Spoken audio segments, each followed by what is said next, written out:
Bonjour et bienvenue dans cette nouvelle vidéo dans laquelle nous allons parler de littérature irlandaise contemporaine. Cette vidéo fait suite à une première vidéo dans laquelle j'abordais plutôt les classiques de la littérature irlandaise du XVIIIe au XXe siècle. Si ça vous intéresse et que vous n'avez pas vu cette vidéo, je vous mets le lien en barre d'infos. J'ai finalement décidé de la couper en deux, d'où cette petite intro et cette suite qui va être un peu abrupte, mais on va enchaîner sinon avec des lectures plus contemporaines et donc la littérature irlandaise plutôt fin XXe et XXIe siècle.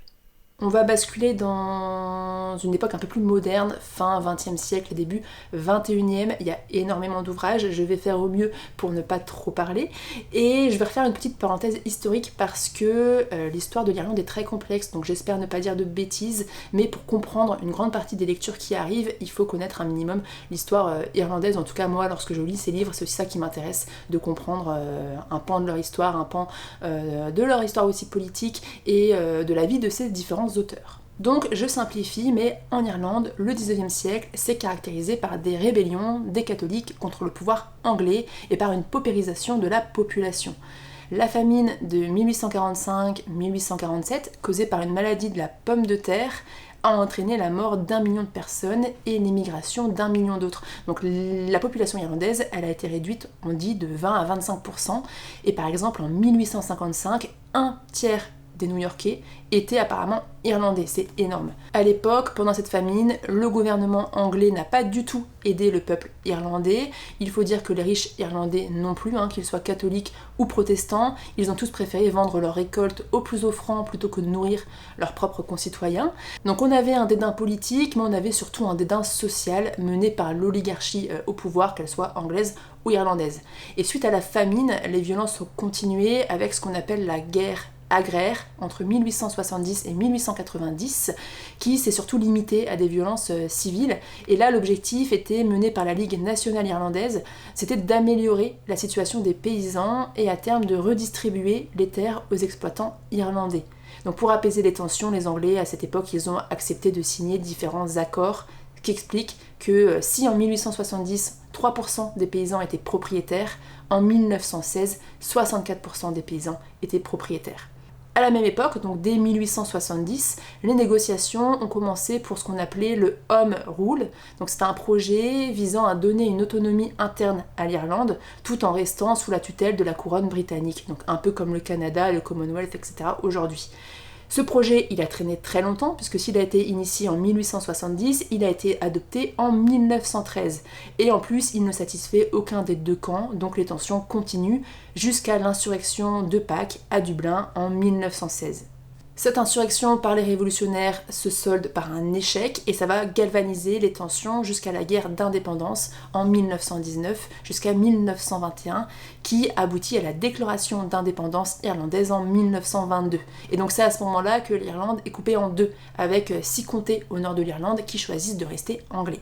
C'est aussi au début de cette guerre d'indépendance, donc en 1919, qu'a été créée l'armée républicaine irlandaise, IRA, qui sera responsable d'attaques terroristes en Angleterre et en Irlande du Nord jusqu'à la fin du siècle, et on aura l'occasion d'en reparler dans différentes lectures. Après cette séparation de l'Irlande et cette guerre d'indépendance, donc finalisée en 1922, les violences politiques et religieuses ne se sont pas arrêtées, autant en Irlande du Nord entre les républicains et les loyalistes, entre les catholiques et les protestants, et autant dans l'État maintenant libre d'Irlande qui a quand même eu sa guerre civile puisqu'on avait des partisans et des opposants au traité anglo-irlandais. Et même parmi ceux qui avaient souhaité la scission avec le pouvoir anglais, il y en avait beaucoup pour qui ça ne suffisait pas, et donc ils se sont même scindés entre eux, créant pas mal de tensions. C'est resté, en bref, très très compliqué. C'est seulement en 1949 que l'Irlande se déclare à république et qu'elle quitte définitivement le Commonwealth pour devenir indépendante. Cependant, malgré cette nouvelle déclaration d'indépendance, les conflits continuent en Irlande du Nord, qui elle est restée anglaise. Ça a impliqué les républicains, les nationalistes catholiques, les loyalistes, les unionistes protestants, mais aussi les forces de sécurité britanniques qui ont été mettre leur grain de sel. Et c'est seulement en 1998 qu'ont été signés les accords du Vendredi Saint, ce qu'on appelle aussi les accords de Belfast, qui ont mis fin à cette guerre en Irlande du Nord en établissant un gouvernement partagé et en reconnaissant le droit à l'autodétermination. Et l'IRA a quant à elle annoncé la fin de sa campagne armée uniquement en 2005, donc ça reste assez récent. Je ferme cette longue parenthèse et je commence ma liste de lecture avec Joseph O'Connor, L'étoile des mers, publié en 2002, qui revient justement sur cette famine de 1847 environ. En tout cas dans le livre, on est en 1847 et on a un bateau qui quitte Liverpool en repassant aussi par l'Irlande, avec à son bord une quinzaine de passagers VIP, ou en tout cas en première classe, donc on va dire les riches, et plusieurs centaines, 400 il me semble, de migrants, donc des migrants irlandais qui souffrent de la famine et qui fuient leur terre pour rejoindre New York. A noter que Joseph O'Connor, c'est un écrivain irlandais très populaire. Il est le frère de la chanteuse Sinéad O'Connor qui est décédée l'année dernière, très populaire également. Et son ouvrage le plus connu est Inishowen, il me semble, que j'ai très envie de lire mais que je n'ai pas encore lu. Pour en revenir à notre récit, on va suivre différents personnages issus soit de la paysannerie, donc des émigrés qui sont sur le bateau, soit issus de la classe propriétaire, donc beaucoup plus riche. Ils se retrouvent sur le même bateau et on va avoir certains chapitres sur le bateau, d'autres chapitres qui vont revenir sur la vie passée, comment ils en sont arrivés là en quelque sorte, quels sont leurs rapports, pourquoi ils se connaissent, donc sur leur vie passée en Irlande, sur donc les conditions de vie en Irlande, sur les conditions de vie aussi dans le bateau qui sont clairement désastreuses, sur le dédain aussi politique de l'époque puisqu'on a des passages, certains tirés de vrais textes, comment étaient perçus à l'époque les Irlandais et la famine en Irlande, avec le côté un petit peu c'était de leur faute parce que c'était un peuple paresseux, etc. Donc très intéressant historiquement parlant, très agréable à lire, très très bien écrit, vocabulaire riche, ça se lit très bien. Et plus que seulement un roman historique, on va dire, sur l'Irlande, pour moi c'est aussi un roman qui symbolise de façon plus générale et qui représente de façon plus générale la différence de classe sociale entre les pauvres qui sont soumis au bon vouloir des plus riches, et donc cette oligarchie qui est autant vraie à cette époque qu'à la nôtre, avec ces gens forcés de quitter leur terre et qui sont livrés à la merci des tout-puissants et complètement dépossédés de tout ce qu'ils ont et de tout ce qu'ils sont, autant que ce soit en termes matériels qu'en termes identitaires. Donc voilà pour ce roman que je ne peux que vous conseiller. Et puis on a ensuite deux auteurs assez semblables, en tout cas selon les lectures que j'en ai faites, qui vont parler plutôt du monde rural irlandais, donc de la campagne irlandaise. On a d'abord Edna O'Brien. Edna O'Brien, elle est née en 1930 dans un milieu rural et conservateur, avec une mère autoritaire, un père violent et alcoolique, et de 11 ans à 15 ans, elle a été éduquée dans un couvent par une religion rigoriste qu'elle a ensuite cherché à rejeter. Ça c'est un point important parce qu'on le sent beaucoup dans ses écrits, il y a ce rejet de la religion et de la répression aussi qui a été entretenue par la religion, qui est très présent.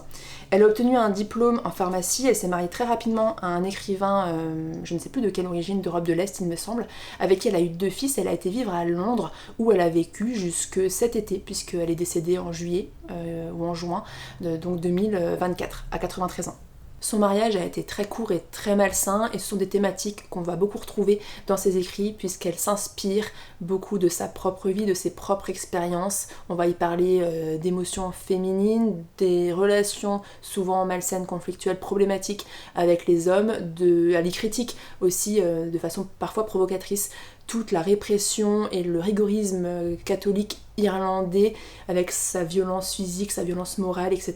Et d'ailleurs son premier roman, Les filles de la campagne, publié en 1960, a été interdit en Irlande pour un manque de religion, et ça a été le cas de nombreux de ses romans. Donc qu'est-ce que j'ai lu d'Edna O'Brien ? J'ai d'abord lu Une maison du splendide isolement, publié en 1994, il me semble, qui est celui qui me donnait le plus envie puisqu'il se présente comme un huis clos où on a un évadé de l'IRA, donc du groupe armé révolutionnaire.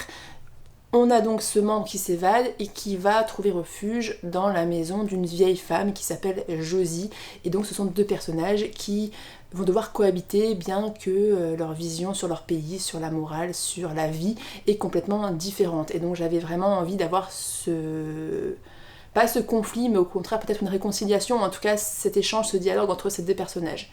On le retrouve dans le livre, mais en réalité c'est pas un huis clos, on passe beaucoup plus de temps sur le passé et la vie de Josie, avec son mariage malheureux, avec un homme alcoolique, avec le fait qu'elle ait dû avorter, qu'elle n'ait jamais plus pu avoir d'enfants après, etc. Donc pas inintéressant en soi, mais pas ce que j'étais venue chercher. Donc un petit peu déçue pour cette lecture qui reste quand même bonne. J'ai également lu Tu ne tueras point ou Down by the River, publié cette fois-ci en 1996 et inspiré d'un fait divers réaliste, enfin vrai, véridique, dans l'Irlande des années 80. On y suit la jeune Marie qui, on le comprend très rapidement, est abusée par son père. Certaines personnes le savent, mais personne ne dit rien. Donc dès qu'elle peut, elle fuit. Sauf que au décès de sa mère, son père lui demande de retourner vivre avec elle, ce qu'elle fait. Et donc elle continue en fait à subir ces agressions répétées, etc. Elle vit dans une sorte de demi-conscience, elle survit tant bien que mal, jusqu'à ce qu'elle tombe enceinte. Et là, ça devient beaucoup plus compliqué parce que ça va être tout le pays qui va s'approprier son cas. Elle est mineure, hein, donc on peut pas décider, elle peut pas décider pour elle-même de ce qu'elle fait de son corps et si oui ou non elle veut garder l'enfant.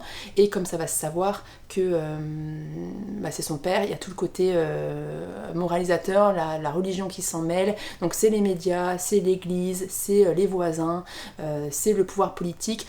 C'est tous ces gens-là en fait qui s'approprient son histoire et qui vont décider pour elle, et elle n'est plus que spectatrice de sa propre vie. Donc là aussi une thématique qui m'intéressait beaucoup, parce qu'il faut savoir que c'est encore une fois tiré d'une histoire vraie, hein, donc c'est des thématiques très fortes en Irlande au XXe siècle, et une lecture qui pourtant m'a déçue. J'aime pas utiliser ce mot, hein, qui suis-je, mais en tout cas j'ai pas du tout aimé parce que c'est le style d'Edna O'Brien. En fait, ce qui m'avait dérangé ici, ça a été exacerbé là. Elle a un style qui est très poétique, qui est très implicite, il y a plein de choses qui ne sont pas dites. Il faut relire la page plusieurs fois pour comprendre de quoi elle parle, pour ne pas avoir peur d'avoir loupé quelque chose d'important. Au début je me suis dit c'est la langue, peut-être que j'étais trop ambitieuse, j'aurais pas dû le lire en anglais. C'était pas le cas, j'ai aussi regardé plein d'avis de personnes qui l'ont lu en anglais qui disent la même chose. Donc voilà, c'est pas une lecture très simple, on passe d'un personnage à l'autre, c'est pas chronologique, autant parfois ça me dérange pas, autant là elle m'a un petit peu perdue.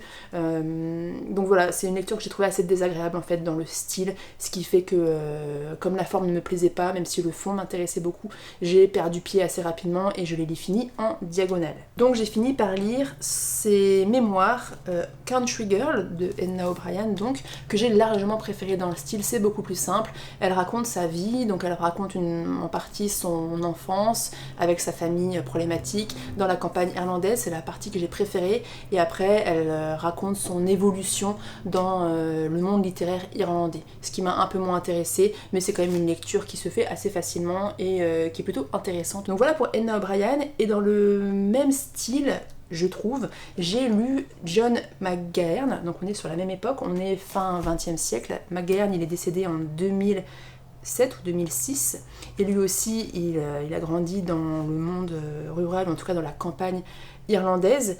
Il est né en 1934 et en fait c'était l'aîné de 7 enfants, sa mère était enseignante, elle dirigeait la ferme familiale, tandis que son père lui était sergent et il vivait quasiment tout le temps dans une caserne, donc il était souvent absent et il le voyait très rarement.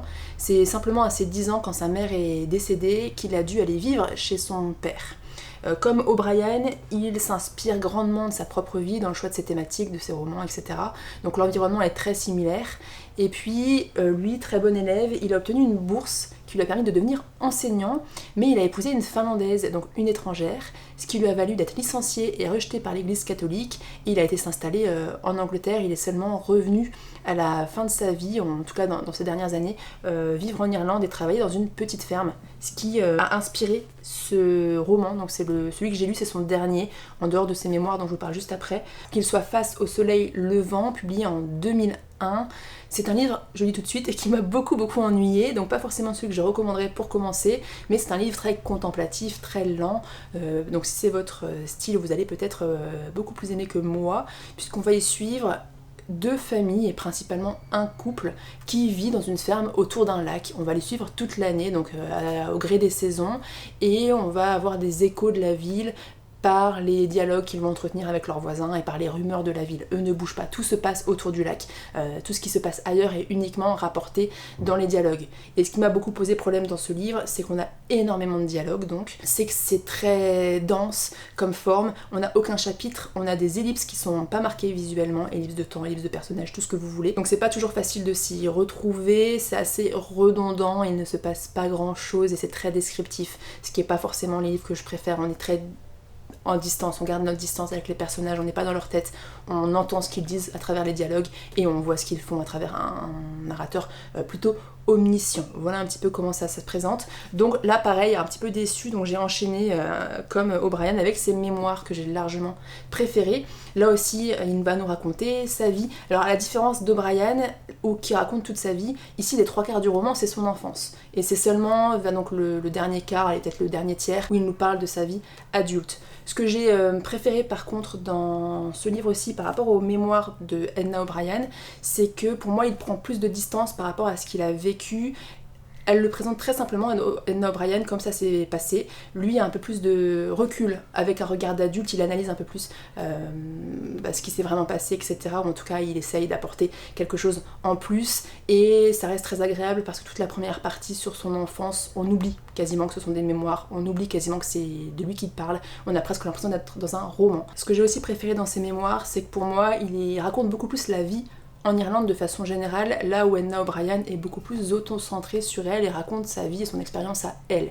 Donc en ce sens, je trouve que en plus d'être plus agréable à lire, selon moi, c'est aussi un roman qui est plus représentatif et plus intéressant si on s'intéresse à la vie en Irlande de façon générale, selon le prisme de lecture que j'en ai fait. Donc une lecture que je peux vous conseiller pour commencer, même avec John McGahern. Personnellement, j'ai très envie de lire son premier roman, La Caserne, puisque apparemment ces romans de base sont beaucoup plus obscurs, beaucoup plus noirs que celui-ci, qui serait le plus contemplatif, et peut-être c'est ce qui ne m'a pas plu justement, donc je retenterai l'aventure avec autre chose. On continue avec 2 livres thématiques similaires, plutôt liés cette fois-ci au conflit entre l'Irlande du Sud et l'Irlande du Nord, entre les catholiques et les protestants, et puis liés aussi aux violences civiles de l'IRA. Premier roman, c'est pour moi un coup de cœur, c'est l'un des préférés certainement de cette liste. Il s'agit de Reading in the Dark de Seamus Deane. Il a été publié en 1996. Et Seamus Deane, il est né en 1940 en Irlande du Nord à Derry, là où se déroule notre histoire, et il est mort en 2021 à Dublin. C'était un écrivain, mais c'était aussi un poète, un critique, un universitaire, et il a beaucoup contribué à la littérature et au théâtre irlandais, notamment nord-irlandais, en le faisant connaître à travers différentes actions et organisations. Il est essentiellement connu pour ce livre, qui est en grande partie autobiographique. C'est un récit initiatique, puisqu'on va y suivre un jeune garçon entre les années 1920 et les années 1970, donc de l'enfance à l'âge adulte. Et donc ce jeune garçon, il grandit dans une famille plutôt pauvre, catholique, en Irlande du Nord, dans la fameuse ville de Derry. Le récit se déroule sous la forme d'un journal, on a plusieurs entrées donc, de notre narrateur, parfois espacées de quelques semaines, parfois espacées de plusieurs années, et en toile de fond, entre 1920 et 1970, on a toujours justement les violences en Irlande du Nord. Pour moi, c'est le roman irlandais par excellence, dans le sens où on y retrouve toutes les thématiques chères en quelque sorte à l'Irlande, ou qu'on retrouve dans d'autres écrits de façon moins regroupée, si je puis dire, puisqu'on a le contexte historique avec les violences civiles et politiques en Irlande du Nord et les conséquences sur la vie de la population lambda. On a la question de l'identité culturelle et nationale, notamment en grandissant dans une société divisée entre différentes allégeances politiques et culturelles.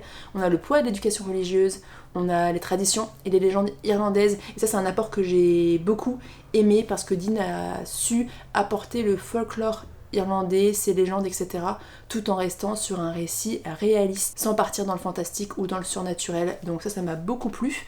Et on a aussi la thématique des secrets, des non-dits, qui n'est pas forcément une thématique propre à l'Irlande, mais qui est quand même très fort, la question du secret dans la population irlandaise et dans les histoires irlandaises. On le retrouve dans énormément de romans, des choses dont on ne parle pas, des choses dont on a honte, donc on garde le silence, et ça a des conséquences néfastes sur toute la famille et sur toutes les personnes qui gravitent autour de nous, etc. Ici, le secret est vraiment au cœur de l'intrigue. Donc vraiment une lecture que je vous recommande. J'ai adoré le style de Seamus Deane, qui était un poète aussi, et je pense qu'on ressent beaucoup cette poésie à la lecture. C'est un style relativement lyrique, mais pas trop descriptif. En fait, c'est très bien dosé, c'est très bien équilibré. Moi qui n'aime pas quand c'est trop descriptif, on a de la description, on n'en a pas trop, on a un aspect psychologique comme j'aime beaucoup, mais on n'en a pas trop non plus, ça prend pas le dessus. Voilà, il y a peut-être une longueur, on va dire, dans le 3e quart, mais vraiment une très très bonne lecture, très peu connue, donc je ne peux que vous recommander.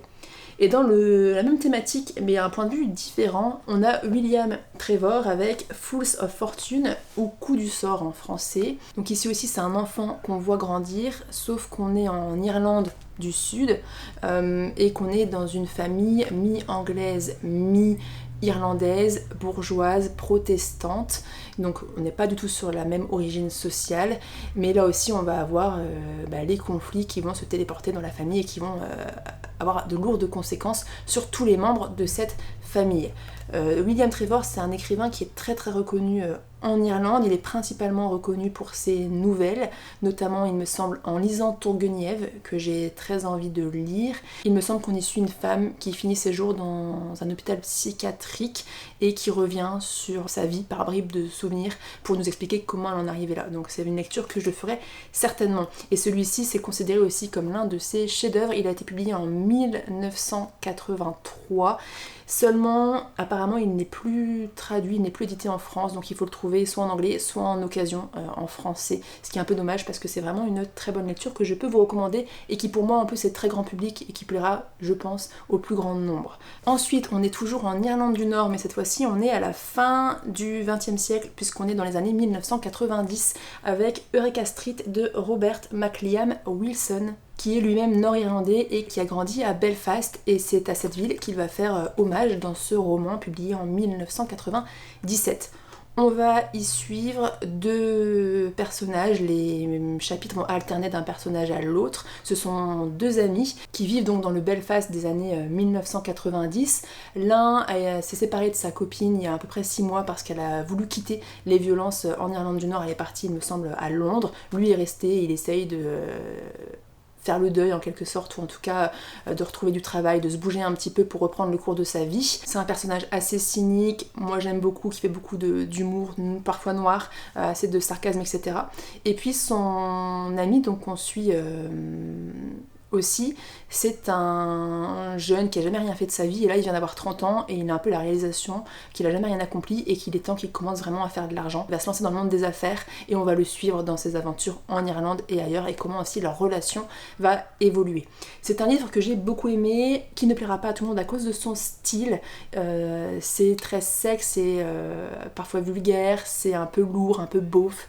On dirait ce sont des vrais personnages, ils sont pas très malins, ils sont on dirait un peu bruts de décoffrage, sans finesse, un peu macho, donc c'est pas non plus très gai, c'est un petit peu grossier, bref, tout ce que vous voulez. Donc si vous n'aimez pas ce genre de style, ça vous conviendra pas. Moi c'est vrai que c'est une lecture que j'ai aimée parce que même s'ils sont parfois très lourdingues et même si c'est parfois un petit peu lourd, déjà il y a beaucoup d'ironie, moi j'adore l'ironie, le sarcasme, etc.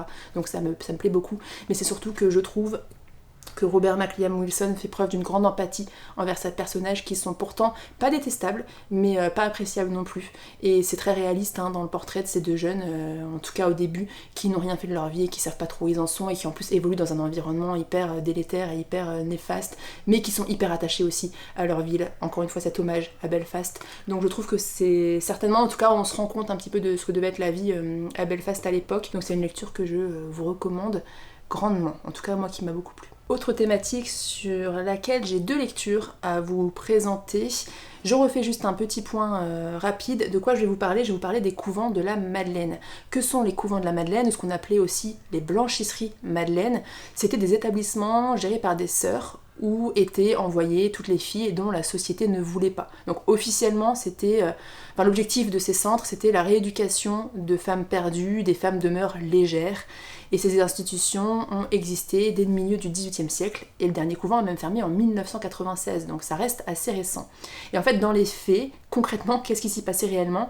On y envoyait toutes les mères célibataires, les filles ayant eu des relations hors mariage, ou juste des filles qui auraient fait honte à la famille, et aussi toutes celles qui ne correspondaient pas aux attentes de la société, donc les simplettes, les filles aux troubles mentaux légers, etc. Et dans ces couvents de la Madeleine, le travail était dissimulé, puisqu'en fait les femmes, et parfois même leurs enfants qui étaient nés dans ces couvents, travaillaient gratuitement dans des conditions exécrables et sous une violence psychologique et physique constante. Bien sûr, personne n'en parlait, le fonctionnement réel de ces couvents a été nié et caché pendant des années, et au final on estime qu'environ 30 000 femmes y auraient séjourné. Il y a eu plusieurs scandales d'abus sexuels, de fosses communes où on a déterré sans sépulture des femmes et leurs bébés, donc bref, un enfer sur terre, pas forcément non plus un passage très réjouissant de l'histoire irlandaise. Sur le sujet, je vous proposerai d'abord de lire Claire Keegan. Claire Keegan, c'est une novelliste, elle a écrit 5 nouvelles ou recueils de nouvelles, et c'est toujours très très bien, elle a une écriture très épurée, très simple, elle dit énormément de choses en très peu de mots, c'est très très court, parfois on aimerait que ce soit un petit peu plus long. Elle a aussi la particularité, ce qui ne plaira pas forcément à tout le monde, d'avoir des fins très implicites. Elle laisse la porte ouverte à l'interprétation. Elle ne conclut pas toujours ses nouvelles de façon flamboyante, avec une morale bien marquée. Pas du tout. Parfois, ça m'est arrivé 2-3 fois, pas dans celui-ci, mais ça m'est arrivé 2-3 fois dans d'autres nouvelles, de finir la nouvelle, de pas forcément comprendre où elle voulait en venir. C'est très subtil, c'est très très bien écrit, c'est une économie des mots, elle utilise des mots justes, elle dit beaucoup de choses aussi, dans les gestes du quotidien, dans les petites choses, sans avoir besoin d'écrire noir sur blanc qui est cette personne, qu'est-ce qu'elle fait cette personne, comment se sent cette personne. Elle vous décrit en fait par des petits gestes et on comprend tout aussi bien. Donc dans ce roman, on est à Noël 1985, dans une petite ville, petite bourgade irlandaise. On a un homme qui travaille le bois, il me semble. Enfin, il est marchand de bois et de charbon, et il est père de 5 filles. Et en fait, au fur et à mesure de ce Noël 95, il va être amené à découvrir qu'il se passe quelque chose d'un peu louche dans l'une de ses blanchisseries, et ça va le mettre face à sa morale. Est-ce qu'il va faire quelque chose? Est-ce qu'il va rien faire? Est-ce qu'il va fermer les yeux comme beaucoup de personnes font? Ou est-ce qu'il va essayer d'agir? Donc c'est vraiment une lecture très petite d'ailleurs que je vous conseille si vous avez envie d'essayer d'apprendre à lire en anglais. Donc si vous cherchez des livres courts, faciles à lire mais très bien écrits, je vous le conseille grandement, et je vous conseillerais aussi, pour l'aspect, on va dire, irlandais, de lire Walk the Blue Fields, donc dans les champs bleus ou quelque chose comme ça, de Claire Keegan toujours, qui est un recueil de nouvelles. Dans l'autre, c'est une nouvelle d'à peu près 100 pages, on n'en a qu'une. Ici, on en a au moins, peut-être pas une dizaine, mais presque, c'est vraiment assez court. Et elle se déroule quasiment toutes, sauf une, il me semble, en Irlande. Et donc on a le monde rural irlandais, la religion, le prêtre qui ne peut pas se marier, avec un mariage malheureux, l'alcoolisme, etc., la pauvreté, enfin tout ce que vous voulez. Donc ça peut être très bien. Ça monte en puissance, je trouve que les premières sont pas les meilleures. J'ai adoré la dernière et l'une centrale. On a aussi la dernière justement sur les superstitions, etc., très chère aussi à l'Irlande. Très bonne lecture. Et on a son plus connu peut-être, ou en tout cas son premier, il me semble, Antarctica. Très bien aussi, mais je dirais moins irlandais. Il y a 2-3 nouvelles qui sont en Irlande, peut-être plus, mais en tout cas, elle appuie pas autant que sur les autres lectures, sur vraiment le côté très identitaire, très irlandais, et les thématiques qui leur sont chères. Celui-ci est plus générique, avec des histoires qui se déroulent un petit peu à droite et à gauche, sans forcément qu'on insiste sur le fait que ce soit en Irlande ou ailleurs. Donc voilà pour Claire Keegan. Toujours sur le sujet des couvents de la Madeleine, mais abordé sous un autre prisme. On a une seconde vie de Dermot Bolger, je vais le prononcer comme ça. Qu'est-ce qui se passe dans ce livre? En fait, c'est un homme qui a un accident de voiture et donc il est déclaré cliniquement mort pendant quelques secondes. Et lorsqu'il se réveille, il ne parvient plus à reprendre sa vie comme elle était auparavant. Il est père d'une fille ou de 2 enfants, dont un bébé. Il est marié, etc. Tout allait plutôt bien, sauf que là il se réveille et sa vie n'a plus de sens, il fait une sorte de dépression, et ça va le pousser à se plonger dans son passé, un passé assez douloureux, puisque notre personnage, notre narrateur, est né dans l'un des couvents de la Madeleine et il a été adopté à 6 semaines par ses parents donc adoptifs, qui sont tous les 2 décédés, et il va se lancer à la recherche de sa mère, et donc ça va le mener à rencontrer ou à chercher, en tout cas à s'entretenir avec tous les acteurs de ce petit monde des couvents de la Madeleine, que ce soit les sœurs, que ce soit les membres de la famille de sa mère qui ont placé sa mère dans ce couvent, etc., avec toute la culpabilité, la question du pardon, la question de l'identité. Donc c'est aussi intéressant parce que ça met en perspective justement ce qu'on voit chez Claire Keegan, que sont devenues toutes ces femmes et que sont devenus tous ces enfants qui sont nés dans ces couvents. Très beau sur le papier, j'ai beaucoup aimé le style de Bolger. On est un peu dans un flou de conscience, mais c'est très bien fait, donc on n'est pas perdu. Parfois les flux de conscience, on ne sait pas où on est, on ne sait pas qui parle, on ne sait pas qu'est-ce qui se passe. Là, il passe effectivement du rêve à la réalité, il passe de différents personnages et des ellipses de temps, etc. Mais c'est bien fait, on comprend où il veut en venir. Ce qui m'a par contre dérangé, c'est qu'il apporte du surnaturel, et ça c'est vraiment pas ma tasse de thé, donc il va trop loin pour moi. Je dis pourquoi t'apportes ça, il n'y a pas besoin, c'était très bien, arrête-toi là, mais malheureusement il va un peu loin dans cette question du surnaturel qui n'apporte rien à l'histoire selon moi, et le personnage est particulièrement égoïste et donc devient un petit peu détestable, ce qui m'a aussi un peu fatiguée. Donc pas une superbe lecture, mais je relirai peut-être un autre ouvrage de l'auteur prochainement. Je continue avec 2 auteurs très réputés en Irlande que j'ai pas forcément beaucoup appréciés, donc je vais être assez brève. On a d'abord Colm Tóibín, qui est l'un des plus lus, en tout cas l'un qu'on trouve les plus facilement. Il est très connu pour avoir écrit Brooklyn, qui a été adapté en film. Honnêtement, j'ai eu du mal à trouver un livre dont le synopsis m'intéressait, donc je me suis tournée vers The Blackwater Lightship, ce qui n'est pas forcément peut-être le meilleur choix. J'ai pas du tout aimé ma lecture, certainement la moins bonne de toute cette liste, parce que j'ai pas trouvé ça forcément bien écrit, j'ai trouvé ça assez puéril. En fait, pour l'histoire, c'est la réunion sous le même toit d'une grand-mère, de la mère et de la fille. Elles se parlent plus, elles n'ont pas de très bonne relation, sauf que le fils tombe malade du sida. Donc on a cette réunion de ces 3 femmes qui vont être obligées de se parler, obligées d'échanger et de revenir sur leur passé, sur leurs souvenirs, sur les vieilles rancunes. Et est-ce qu'elles vont se réconcilier ou non ? Je pense que c'est ça la question du roman. Je pense qu'il y a aussi un aspect très subjectif, dans le sens où ce ne sont pas des histoires auxquelles je peux m'identifier facilement. Ce sont des relations familiales très conflictuelles avec des gens qui ne se parlent pas, qui se créent des problèmes tout seuls, qui sont très immatures dans leurs relations. Et voilà, c'est pas forcément quelque chose que je connais, et surtout c'est pas quelque chose que je comprends, et ça a tendance un peu à m'énerver. Donc voilà, pas forcément une lecture que je vous recommanderais. Peut-être retenterai-je l'expérience de Colm Tóibín, mais honnêtement, je ne suis pas sûre. Dans le même genre, on va dire dans les thématiques, mais beaucoup mieux écrit selon moi, on a The Gathering de Anne Enright. C'est le roman qui l'a fait connaître, qui lui a donné la notoriété qu'elle a aujourd'hui, publié en 2006, il me semble. Et là, c'est un peu la même idée, puisqu'on a une famille nombreuse. Je me demande s'ils ne sont pas 12 enfants, en tout cas au moins 10 survivants. L'un des enfants vient de décéder, il s'est donné la mort, et donc ils se retrouvent tous chez la mère pour les obsèques. Et donc ils vont passer plusieurs jours ensemble. Et notre narratrice est l'une des filles de cette famille, et elle va revenir sur son enfance, sur ses relations avec son frère décédé. Elle va se demander si ce qui s'est passé lorsqu'ils étaient jeunes finalement n'a pas un peu prédestiné, ou en tout cas conduit son frère à faire l'acte qu'il a commis, et revenir un peu sur les circonstances aussi de leur enfance. Beaucoup mieux écrit, très très psychologique dans les 2 cas, ou à la limite dans le premier il se passe plus de choses, même si c'est des choses qui pour moi ne font pas sens. Là il se passe vraiment pas grand chose, c'est très très psychologique, on est essentiellement dans la tête de l'autrice, et c'est donc beaucoup plus poussé en termes psychologiques encore, donc j'ai largement préféré celui-ci. C'est juste que ça tire un peu en longueur, et que la narratrice est assez perverse et fait preuve d'une cruauté parfois gratuite, donc une bonne lecture sans plus. Voilà, si vous aimez les romans psychologiques, si la thématique peut vous intéresser, pourquoi pas, mais c'est pas non plus une lecture que j'ai trouvée exceptionnelle.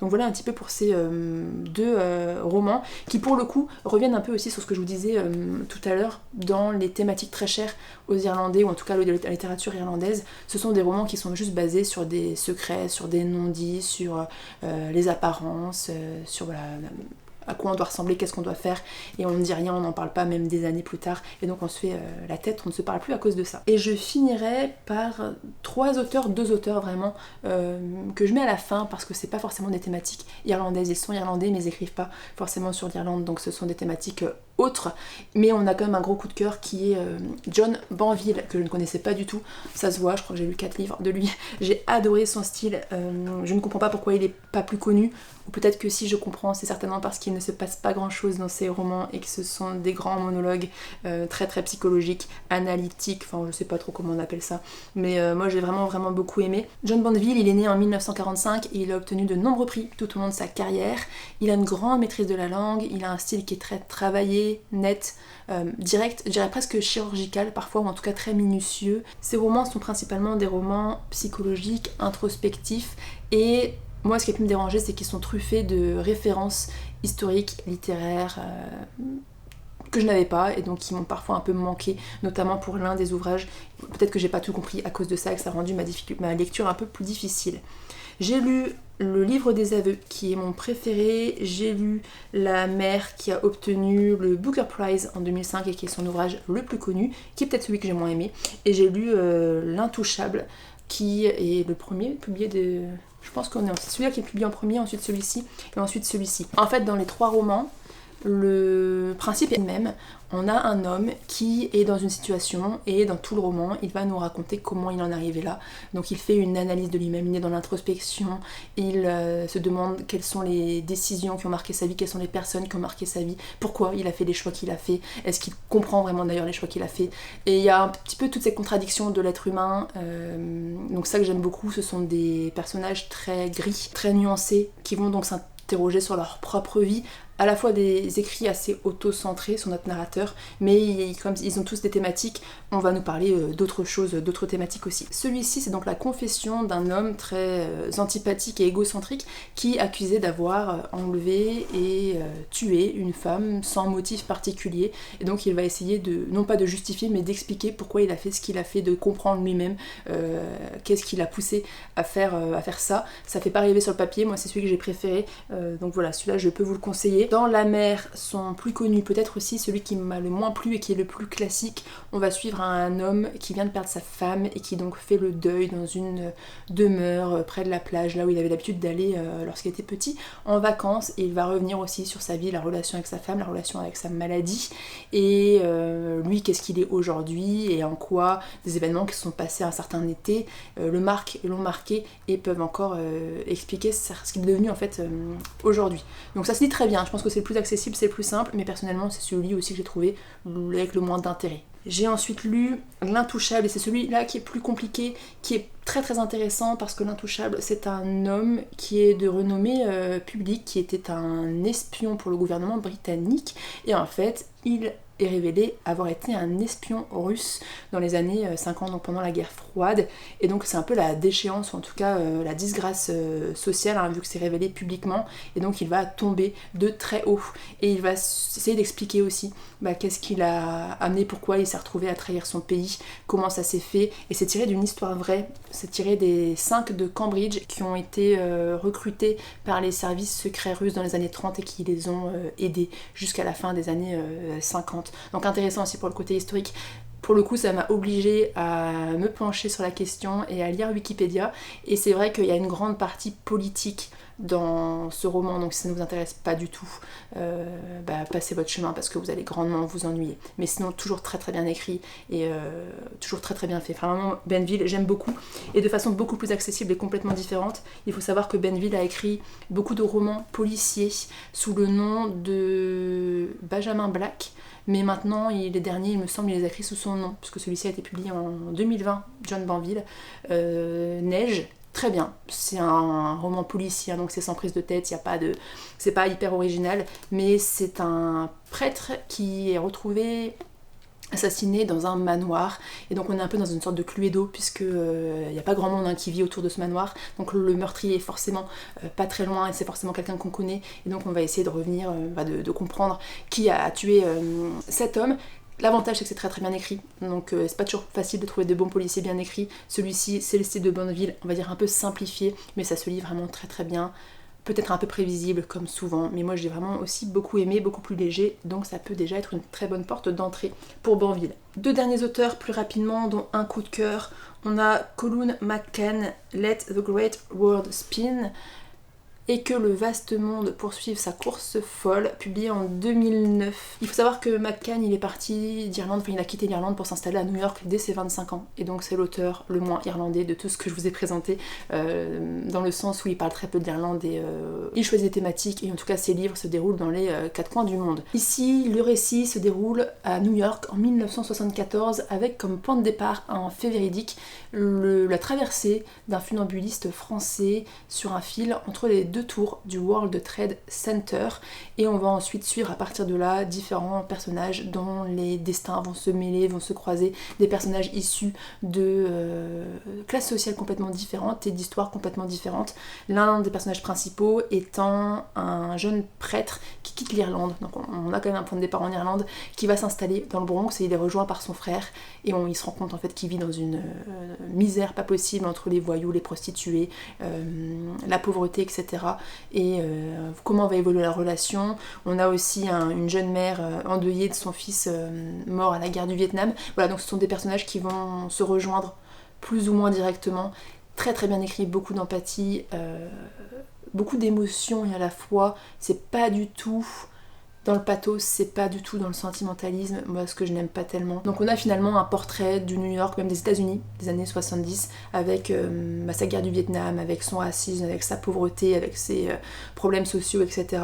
Le tout dans un style très très bien écrit, avec beaucoup de sens donné aux détails, ça reste pourtant rythmé, c'est jamais ennuyeux, c'est aussi pourtant très psychologique, donc tout ce que j'aime regroupé dans un roman. Donc un véritable coup de cœur que je ne peux que vous recommander. Je vous retrouve après une petite pause recharge de batterie avec un dernier ouvrage, un dernier auteur dont j'avais envie de vous parler, qui est John Boyne, avec Le garçon en pyjama rayé, qui est relativement connu, à la fois l'auteur et ce livre spécifique, parce qu'il a été notamment adapté en film et qu'il est disponible sur Netflix.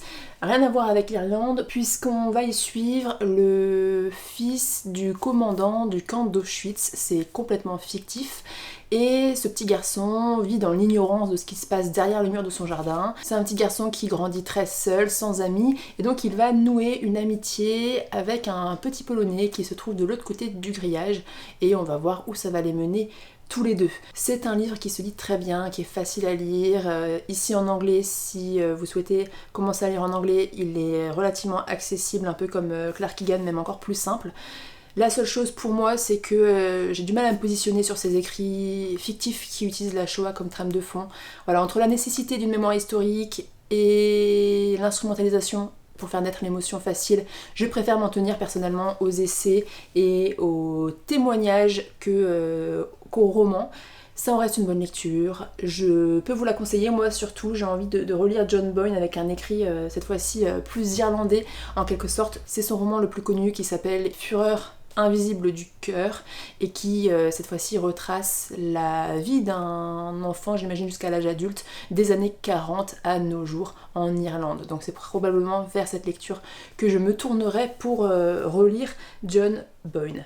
Voilà pour cette très longue liste et pour tous ces livres, je pense qu'il y en a vraiment pour tous les goûts si vous avez envie de vous intéresser un petit peu à la littérature irlandaise et à l'histoire d'Irlande, et si vous avez envie pour aider ces lectures peut-être ou pour recontextualiser un petit peu, de vous tourner vers des films, j'ai une petite liste aussi à vous présenter. Ça peut permettre, je trouve, de mieux comprendre ce qu'on lit, parce que beaucoup de ces livres utilisent l'histoire irlandaise sans forcément l'expliquer, elle est juste en trame de fond et les personnages ont des réactions, il y a plein de réflexions. Si on ne sait pas ce qui se passe en fait à ce moment-là en Irlande, on peut avoir du mal à suivre ou à vraiment saisir les enjeux. Donc typiquement sur la révolution irlandaise, vous avez Michael Collins, réalisé en 1996, qui est un film biographique sur le leader révolutionnaire irlandais qui s'appelait Michael Collins, et c'est un personnage qui a joué un rôle central dans la lutte de l'indépendance au début du XXe siècle. Il est d'ailleurs mentionné dans Coup du sort de William Trevor, il me semble.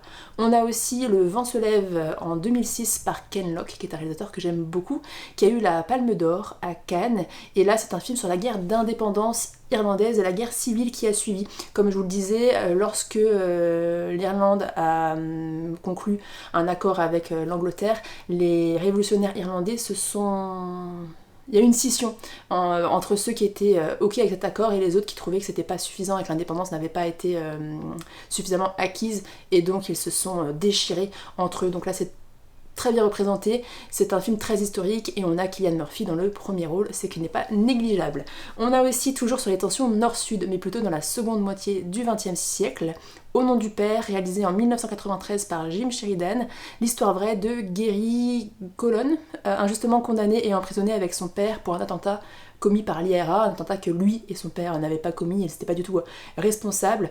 Donc là on a Daniel Day-Lewis dans le premier rôle, très bien aussi. On a ensuite Bloody Sunday, réalisé en 2002, par Paul Greengrass, qui se veut être un film à l'aspect documentaire et qui va reconstituer au plus près des faits réels les événements du Bloody Sunday de 1972 en Irlande du Nord, lorsque les soldats britanniques ont tué 14 manifestants pacifistes lors d'une marche pour les droits civiques en Irlande du Nord. On a ensuite Hunger, réalisé en 2008, qui reprend la grève de la faim de 1981 menée par Bobby Sands, qui était membre de l'IRA, donc là aussi c'est un fait faits réels, avec cette fois-ci Christian Bale dans le premier rôle. Et puis on a 2 films sur les couvents de la Madeleine. Le premier, c'est les Magdalene Sisters, réalisé en 2006 par Peter Mullan, qui va suivre l'arrivée, puis ensuite la vie en détention de 3 jeunes filles dans l'un de ces couvents. Elles sont toutes les 3 là pour des raisons différentes, et elles vont subir la répression et la violence physique et psychologique et morale continue. C'est un film qui illustre très bien à la fois les conditions de détention de ces jeunes filles, mais aussi toute l'hypocrisie ambiante, qu'elle soit au sein même du couvent, mais aussi à l'extérieur par les habitants de la ville en question. Et puis on a Philomena, réalisé en 2014 par Stefan Frears. Philomena étant l'une de ces femmes qui a donné naissance sans être mariée dans l'un de ces couvents. Son enfant a été adopté par un couple d'Américains et elle va passer les 50 années suivantes de sa vie à le rechercher. Voilà un petit peu pour cette liste de références plutôt cinématographiques. J'espère que cette vidéo vous aura plu, j'espère qu'elle vous aura donné envie de découvrir un peu de littérature irlandaise si vous ne la connaissez pas encore, et je vous dis peut-être à bientôt dans une prochaine vidéo.